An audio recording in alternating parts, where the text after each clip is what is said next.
بسم الله الرحمن الرحيم. إذا خرج الإمام للخطبة يوم الجمعة بعدما شرع في سنة الجمعة أتم ركعتين وسلم وقضى سنة الجمعة أربعا بعد الفراغ من الفرض. کله چې امام د جمعې خطبه شروع کی نو بیا د خطبې په دوران کې سنت کول، خبرې کول، بل څه عمل کول دا جایز نه دي. یو سړی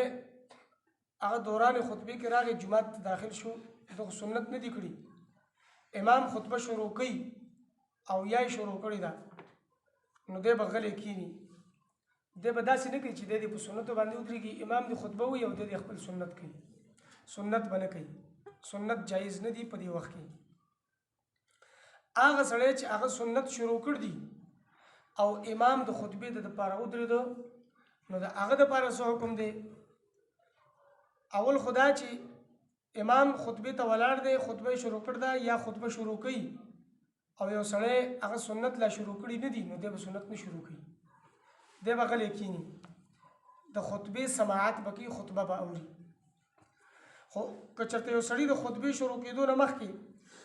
سنت شروع کړ دي، د ماسپښین 4 سنت شروع کړ دي، په سنتو کې لګیا دی او امام د خطبې دپاره ودرېده، نو دا سړی به دا سنت 2 رکعته وکړي، په 2 رکعتو به سلام واړي،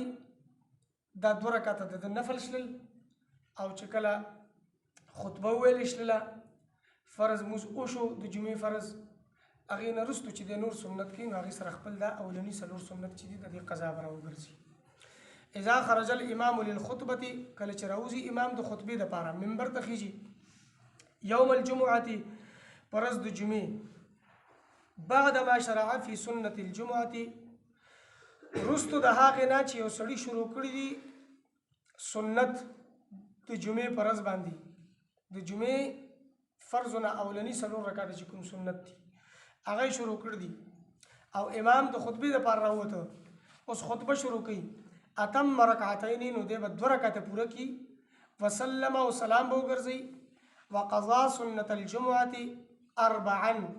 او دی به قضا وګرځي د جمعې د 4 سنتو بعد الفراغ من الفرض، د فرضونه فارغ چې کله فارغ شي، فرضونه فارغه کېدو نه وروسته به دی خپل دا 4 رکعته سنت دا دوباره د دې قضا راوګرځي، ځکه چې مخکې خو دته موقع میلاو نه شله، د 2 رکعته وکړل او هغه 2 رکعته د نفلو کې ولګېدلل، نو اوس د هغه 4 رکعتو قضا به دی د جمعې د فرضو نه وروستو وکړي، 4 رکعته سنت به هغه وکړي، او نور چې کوم د جمعې د فرضو نه وروستو سنت دي هغه به ادا کړي.